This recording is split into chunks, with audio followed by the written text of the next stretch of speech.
Yeah, it's my pleasure today to present on dietary fats and cardiovascular disease and how the P.U.R.E study provides a more complete picture. Now, I have no disclosures, and I might add that I don't identify with any particular camp, low carb or low fat. The only thing that really convinces me is data, and that's what I'm here to present. So. Now, you all know the diet-heart hypothesis, just some brief background information. It states that total fat raises blood cholesterol levels, and blood cholesterol levels are linked with heart disease. Therefore, if we reduce fat in the diet, that will in turn reduce heart attacks in the population as well. Now, since the original adoption of this particular hypothesis, it's been tweaked. The focus is now shifted from total fat to saturated fat, and from serum cholesterol to LDL cholesterol. But the premise remains the same. And this was first proposed by Ancel Keys back in the 1950s and really drives policy to this very day. Now, what's the original evidence for this? Well, Keys back in the early 50s did an ecological analysis, that is a country-level analysis of data from 6 countries, published in a rather obscure journal in 1953. And what he did is he plotted the fat intake of 6 countries versus the coronary heart disease death of these 6 countries. And he found a clear positive association, a clear trend line. However, as another group of investigators pointed out a few years later, he left out data from a number of countries for which data was available. So when you plot the data from these other 15 countries, the trend line is not nearly as clear-cut. In fact, it's a rather weak relationship. And then when we look at contemporary data, this is a paper published in 2012 by Hansaller in British Journal of Nutrition. He basically replicated the same type of analysis that Keys did in the 50s, where he plotted saturated fat on the x-axis versus coronary heart disease death rates on the y-axis, and he plotted the data for 41 European countries, and he found the opposite of what Keys reported, an inverse association. So higher saturated fat is related to lower risks of coronary heart disease deaths. Now, obviously, this doesn't account for potential confounders that could explain the association across countries, but it's interesting, doing the same analysis that Keys did, you get a different message using contemporary data. And even if Keys' work was valid in the 50s, this strongly suggests that those findings are not applicable to today's populations. So before the science was really figured out by the scientific community, in 1961, the American Heart Association embraced the diet-heart hypothesis and adopted a low-fat diet to fight heart disease. And that eventually led to the first dietary recommendations, which emphasized that people should eat a whopping 6 to 11 servings of grains per day and advised people to eat less fat, so less meats, less dairy, less nuts, stuff like that. And so this was introduced in the late 70s, early 80s, and you can see here the macronutrient shift in both men and women in the U.S. Both sexes consume more carbohydrate and less total fat, less saturated fat, and less protein. So clearly people did follow the dietary recommendations, started eating more carbohydrates.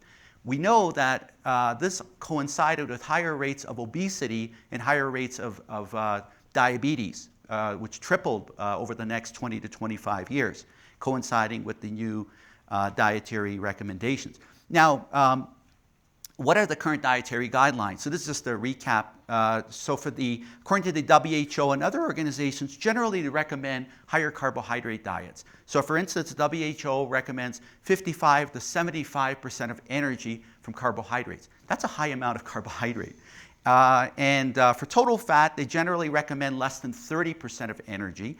For saturated fat, less than 10% of energy.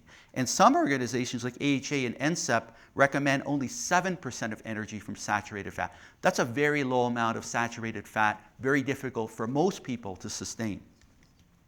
And now you're all familiar with the various types of diets, but just to recap, the reason I show this is so when I present the P.U.R.E data, you could see where the level of macronutrient intake falls along a continuum of nutrient intake from very low carb diet to very low fat. So a very low carb diet would be something like Atkins or Virta, where say 10% of energy from carbs, And low fat would be the other extreme, like a Dean Ornish diet, 70% from carbs, only 10% from fat.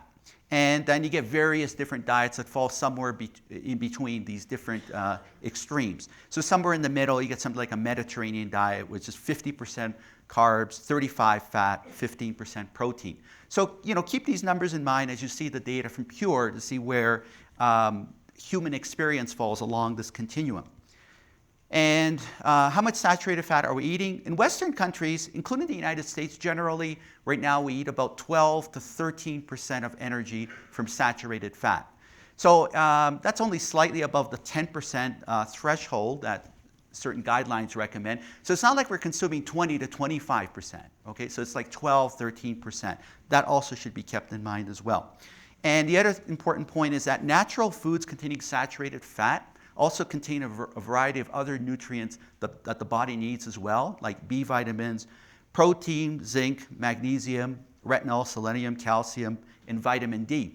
So if one were to restrict foods that contain saturated fat, you could be restricting important nutrients that the body needs, and there could be unintended consequences. And this is also important in many parts of the world where there's nutrient deficiencies. The last thing you want to do is exacerbate the problem. So now first to start off looking at saturated fat and cardiovascular risk markers. Here's a classic meta-analysis back in 2013 by Mensing, where what they did here is they looked at the isocaloric replacement of carbohydrate with various types of saturated fat, lauric, myristic, palmitic, and stearic acid. And what they found was that when you take out carb and increase the saturated fats, you get an increase in LDL, but you also get an increase in HDL cholesterol, the good cholesterol. So, when you look at the ratio of total cholesterol to HDL, if anything, you get a favorable effect. For lauric acid and stearic acid, you see a clear decline in total cholesterol to HDL ratio. Myristic and palmitic acid is pretty neutral. So now we know from epidemiological studies that total cholesterol to HDL ratio is a stronger risk marker of future cardiovascular events than LDL cholesterol alone. And that should be noted, and I'll touch upon that again when we show the P.U.R.E. findings. Now, you saw Dr. Hallberg's talk, basically essentially comparing a keto diet to one that contains more carbs. And here's a summary of meta-analyses, a meta-analysis of other randomized trials that were at least 8 weeks in duration, generally show that which diet does better largely depends on the biomarker that we focus on. So if we focus on LDL, then it's the low-fat diet that does better. But if we focus on BMI, HDL, triglycerides, and systolic blood pressure, then the low-carb diet does better. So people oftentimes cherry pick whatever biomarker they want to advance their particular diet. So the current recommendations focus on one number, LDL, and they ignore all the rest. So for that reason, they choose the low-fat diet. But as you can see, if you focus on other important cardiovascular risk markers, then the low-carb diet does better. So, the take-home from this is it's important to do a comprehensive assessment of different biomarkers, just like Dr. Hallberg did in her work. Okay, so that introduces the first of our papers. This is in 2017 in Lancet Diabetes Endocrinology. Here we looked at the association of nutrients versus blood lipids and blood pressure in 18 countries around the world in the P.U.R.E. study. So I briefly introduced P.U.R.E. yesterday, so I'll give you a little more detail, just some background. Now, P.U.R.E. is, in this analysis, 135,000 people from 667 communities in 18 phase 1 countries around the world, from 5 continents. So P.U.R.E. is both large and it's prospective, and importantly, it covers diversity of diets because it's global. So now, for the first time ever, we can characterize a broad range of intake from very low levels to very high levels, both nutrient abundance and nutrient deficiency. So, and with high numbers, so we can look at high statistical precision as well. And that's never been characterized previously, and now we could study shapes of relationships between nutrients and risk markers and clinical outcomes as well. So the countries included in P.U.R.E. are shown here by geographic region, which includes South Asia, China, Southeast Asia, Africa, North America, Middle East, and South America. And so in this analysis, we focus only on the baseline data, not the follow-up for this analysis, where we relate the nutrients to the blood lipids and blood pressure in 135,000 people in 18 countries. We had blood pressure data on 125,000 people, blood lipids on 104,000, and ApoB, ApoA on 18,000. So this slide here just shows the mean level of nutrient intake by geographic region. So on the left here, the take-home message is that total fat intake is highest in North America, Europe, Middle East, and Southeast Asia, while it's lowest in China and South Asia. Carbohydrate intake, conversely, is flipped around. It's highest in China and South Asia, and lowest in North America, Middle East, and Southeast Asia. Okay, so this slide shows carbohydrate intake versus the cardiovascular risk markers, LDL, HDL, total cholesterol, HDL, and triglycerides.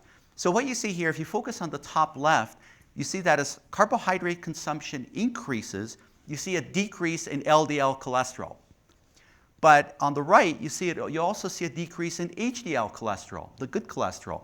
So it's a wash. So when you look at the ratio of total cholesterol to HDL, with higher carbohydrate intake, you see an increase in total cholesterol HDL. Now remember what I said earlier, that total cholesterol HDL is a stronger risk predictor of future cardiovascular events than LDL cholesterol alone.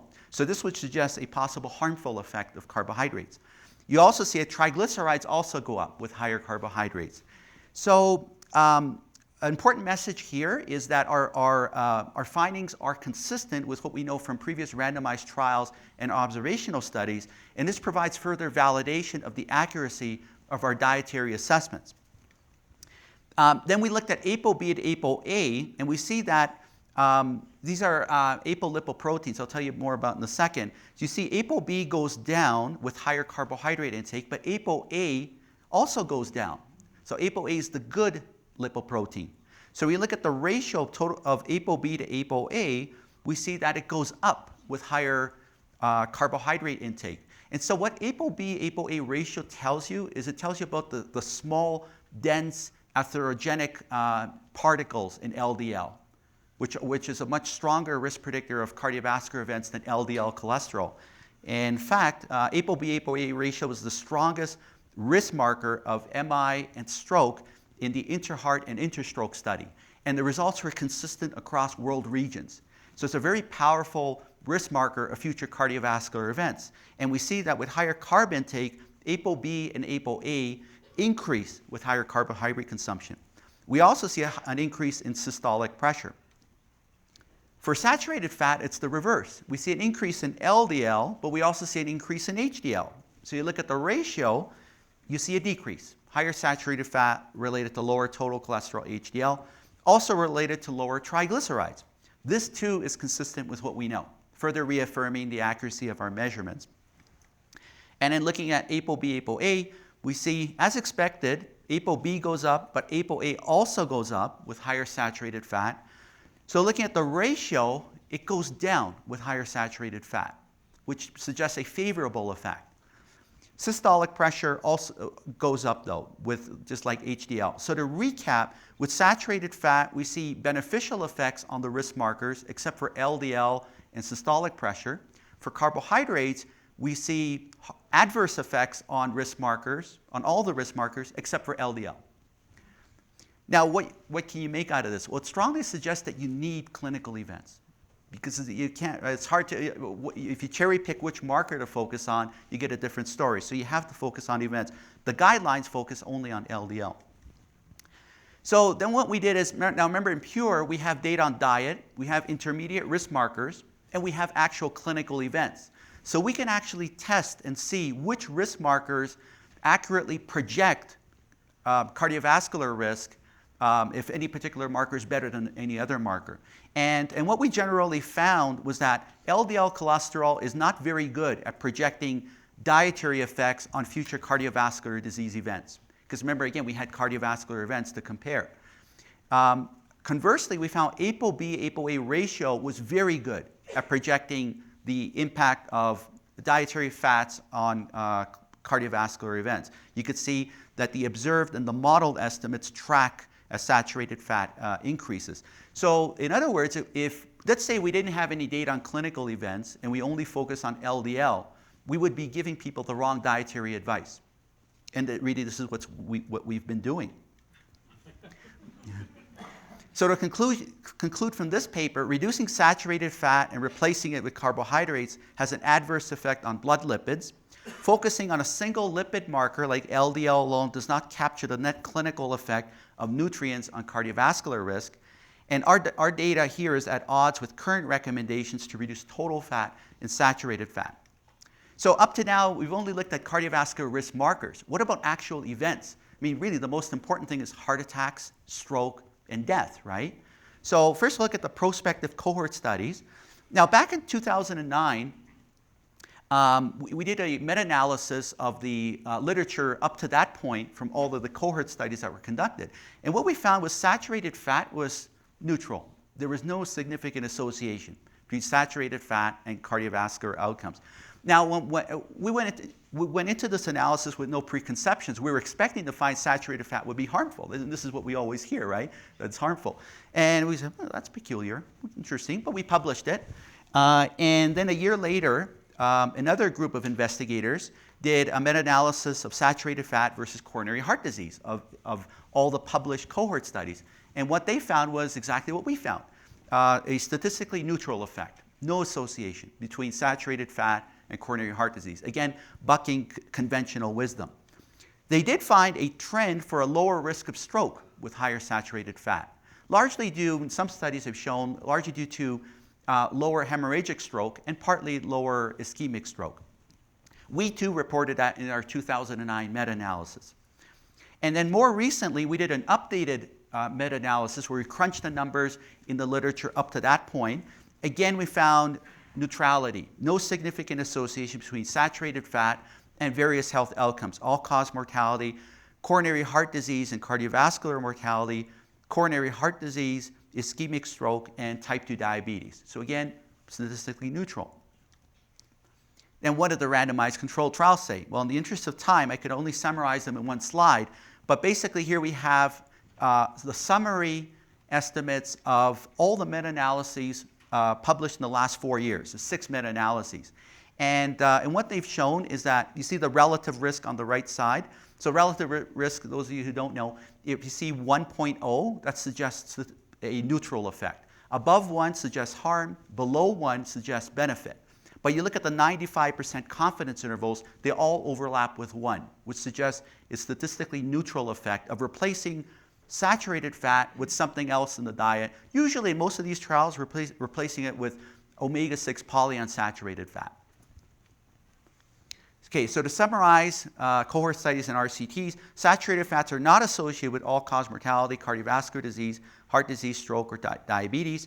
Replacing saturated fat with mostly omega-6 polyunsaturated fat is unlikely to reduce coronary heart disease deaths, mortality, or total mortality. So that brings us to our second paper published in the Lancet the same month last year in August, where now we looked at the nutrients versus clinical events. And again, same study, P.U.R.E. Now we look at the prospective data. People followed up over time after 7.4 years of follow-up. So we had our outcomes, major cardiovascular disease, which include cardiovascular death and non-fatal MI, stroke, and heart failure, and total mortality. So we had more than 4,700 major cardiovascular events accrued during the follow-up and 5,700 total deaths. So here you see the results showing the risk of mortality and major cardiovascular disease by macronutrient intake. So first, looking at the left side, mortality. So at the top you see carbohydrate ranging from the lowest to the highest quintile. So basically what you do is you subdivide the population into fifths. based on carbohydrate intake, based on fat intake, based on protein intake. And you can see the range of carbohydrate intake from 46% of energy up to 77% of energy. And you can see that as carbohydrate intake increases, you can see the point estimates trend toward harm. And you see a significant increase in mortality with higher carbohydrate intake. Then below that, you see the results for total fat, and they go in the opposite direction. Higher fat intake from the lowest group, 11% of energy, up to 35% of energy, you see a graded decrease in the risk of mortality with higher fat intake. Protein also, we see a trend toward benefit with higher protein consumption. Now, on the right side, we look at the results for major cardiovascular disease events. And we see for these macronutrients, we see pretty much neutral effects for major cardiovascular events. Now, in this slide, we show mortality in major CVD for individual types of fat: saturated fat, monounsaturated, polyunsaturated.